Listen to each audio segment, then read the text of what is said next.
मेरा पति Kamlesh limited company में बाहर काम करते थे, इसलिए मैं अपनी जेठानी के कमरे में सोती थी। मेरे पति कमलेश के ना होने से मुझसे अब कंट्रोल नहीं हो रहा था।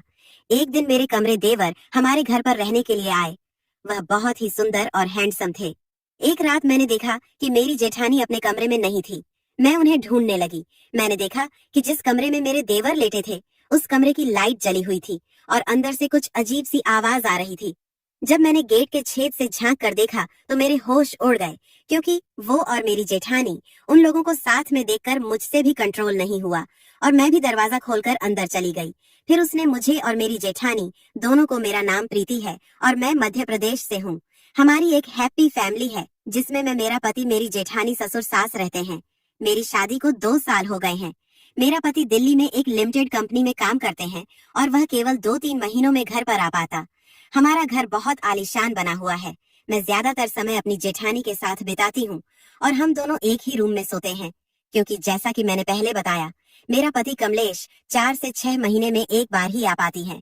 इसलिए मेरी जेठानी जी मेरे साथ उसी रूम में सोती थी और मेरी सास ससुर अपने एक अलग रूम में सोते थे।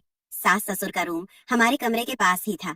मेरे सास ससुर की उम्र 45 से 50 साल के बीच थी, लेकिन वे अभी भी जवान और हैंड दिखते थे। एक रात मैं पानी पीने के लिए उठी, तब रात के 1 बजे थे। मेरी जेठानी तो बहुत गहरी नींद में सोई हुई थी और उन्हें कुछ पता नहीं था। जैसे ही मैं पानी पी के उठी, मेरे सास ससुर के कमरे से अलग अलग तरह की आवाजें आ रही थीं। जब मैंने ध्यान से सुना तो वह आवाजें थोड़ी अलग ही थीं। मेरे सास ससुर के कमरे के दीवार में एक छेद था। जब मैंने दीवार के छेद से देखा तो उनके कमरे की हल्की लाइट जल रही थी। मैंने देखा कि मेरे सास ससुर एक दूसरे से इतनी रात को बातें कर रहे थे। मुझे थोड़ा अजीब महसूस हुआ। उस वक्त मुझे लगा कि किसी औरत के लिए पति की कमी क्या होती है। मैं पानी पीकर वापस गई और अपने रूम में सोने के लिए चली गई। हम लोग जब सुबह का नाश्ता करने बैठे थे, तभी हमारे मेन गेट की घंटी बजी। मेरी जेठानी ने गेट खोला तो 22 साल का लड़का हमारे गेट के सामने खड़ा था। मेरी जेठानी ने बताया कि यह हमारा देवर है। ये भी एक कंपनी में जॉब करने के लिए आए थे और इसी की वजह से वह हमारे यहाँ रहने के लिए आए थे। हमारे पास वैसे भी एक कमरा खाली पड़ा है। मैंने सोचा उसी में ही वो शिफ्ट हो जाएंगे तो मेरा भी भला हो जाएगा। मेरी जेठानी ने कहा, आदत के बहुत अच्छे हैं और वह हमारी हर बात को करने के लिए तैयार रहते हैं। और देवर जी रूम में अंदर आए और रूम देखने लगे। मैं भी तुरंत जाकर उन्हें देखना चाहती थी। मैंने कहा, दीदी आपने इन्हें यह रख तो लिया, पर इनकी आदत कुछ ठीक नहीं लगती। लेकिन जब मैंने इन देवर की तरफ देखा तो वह बहुत सुंदर था। उसकी पर्सनैलिटी भी बहुत अच्छी थी और वह मुझे बार बार देख रहे थे और वह भी मुझे तिरछी नजरों से देख रहा था। मैंने दीदी से कहा, जी कोई बात नहीं, आप इन्हें एक रूम रहने के लिए दे दो। वैसे भी भाई खाली पड़ा रहता है और हमें भी किसी चीज की जरूरत होगी तो वह काम भी कर दिया करेंगे। मेरी जेठानी ने मुझसे ये बात बोली और मैं मान भी गई और कहा ठीक है। और देवर जी हमारे घर में रहने लगे। हमारे घर में 2 ही बाथरूम थे और उनमें से एक बाथरूम को देवर जी इस्तेमाल करता थे, जो हम भी करते थे।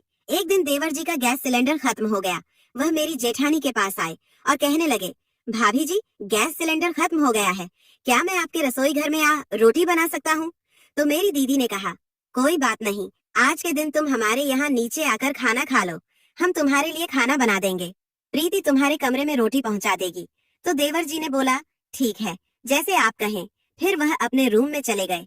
मेरी जेठानी जी ने कहा, प्रीति देवर जी के लिए खाना बना दो और थोड़ा जल्दी पहुंचा देना। मैंने कहा, दीदी ठीक है। जेठानी जी ने जल्दी जल्दी खाना बनाया और मैंने खाना टिफिन में रखा। फिर मैं उन्हें देने के लिए चल पड़ी। मैंने देवर जी उसके रूम तो देखते देखते फिल्म में रोमांटिक सीन आ गया। वह सीन ऐसा था कि मैंने अपनी नजर हटा ली। वह कहने लगे, पता नहीं फिल्म वाले कैसे कैसे सीन दिखा देते हैं। मैंने कुछ नहीं कहा।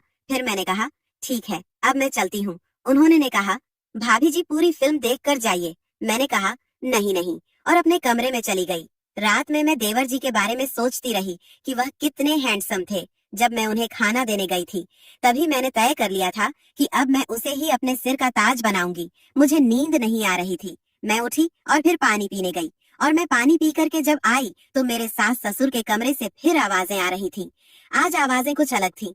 फिर मैं तुरंत चली गई तो मैंने देखा राहुल देवर जी के कमरे की लाइट जल रही थी। मैंने सोचा, रात के 12 बजे देवर जी के कमरे की लाइट क्यों जल रही है? मैंने सोचा, चलो जाकर देखती हूँ। जब मैं उनके कमरे में गई तो देखा वह अपने मोबाइल पर वही रोमांटिक फिल्में देख रहे थे। उसने मूवी की आवाज भी बहुत तेज कर रखी थी। मैंने कहा, देवर जी तो उन्होंने तुरंत मूवी की आवाज को कम कर दिया और बोले, हाँ भाभी जी आइए। मैंने कहा, तुम्हारे कमरे की लाइट अब तक क्यों जल रही है और तुम सोए क्यों नहीं? वह बोले, मुझे नींद नहीं आ रही थी इसलिए मैं मोबाइल देखने लगा। उन्होंने कहा, भाभी जी आप अभी तक सोई क्यों नहीं? मैंने कहा, मुझे नींद नहीं आ रही थी, मैं उठकर आई तो देख ही रही थी कि तुम्हारे कमरे की लाइट जल रही थी। उसने कहा, चलो मैं देखती हूँ। फिर वह बोले, आ जाओ बैठ जाओ। भाभी जी मुझे तो नींद नहीं आ रही, तो मैं देवर जी के पास बैठ गई। जैसे ही मैं उसके पास बैठी उसने फिल्म बंद नहीं की। उसका फोन उसी तरह चल रहा था, शायद उनके जाने के बाद छोड़ दिया था। मेरी मेरी नजर उनके फोन पर पड़ी तो मुझे कुछ महसूस होने लगा। मैंने चुपके से उनके फोन पर नजर डाली और वह रोमांटिक फिल्म देखने लगी। देवर जी को पता चला कि मैं चुपके से उनके फोन में फिल्म देख रही हूँ। उन्होंने फोन उठाया और कहा, भाभी जी देखनी है फिल्म?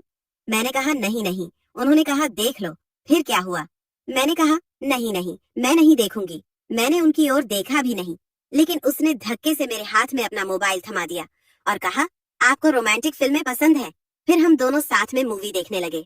राहुल बोला, जब भाभी साथ में हो तो मूवी देखने का अलग ही मजा आएगा। मैंने कुछ नहीं कहा और फिर हम दोनों एक साथ फिल्म देखने लगे। वह फिल्म बहुत रोमांटिक थी। मैं आपको लोगों को क्या बताऊं, फिल्म में एक ऐसा रोमांटिक था जिसे देखते देखते देवर जी ने मेरे पैर पर हाथ रख दिया। मेरे शरीर में जैसे करंट लग गया। मैं वहां से उठकर दूसरी जगह बैठ गई। पता नहीं मुझे क्या हो रहा था, क्योंकि मैं अपने आप पर कंट्रोल नहीं कर पा रही थी। फिर उन्होंने मुस्कुराते हुए कहा, भाभी आप बैठो, मैं अभी आता हूँ। जैसे ही वह आया तो मैं वहीं बैठे हुई थी और उसने गेट की कुंडी लगा दी और आज फिर मैंने अपनी इच्छा पूरी कर ली। मैं चुपके से उसके कमरे से बाहर निकल गई और फिर सीधा अपने रूम में जाकर लेट गई। फिर मुझे बहुत ही ज्यादा गहरी नींद आ गई। तभी मुझे राहुल देवर जी का फोन आया कि आप फ्री हो तो कल शॉपिंग करने चलेंगे। मैंने भी बहुत दिनों से शॉपिंग नहीं की थी, इसलिए हाँ कर दिया। फिर हम लोगों ने शॉपिंग और हम दोनों घर वापस आ गए। रात का खाना खाकर सो गई। एक रात में टहलने के उठी क्योंकि गर्मी बहुत ज्यादा हो रही थी। जब मैं अपनी जेठानी के रूम में गई, जब मैंने उठकर देखा तो वह पर नहीं थी।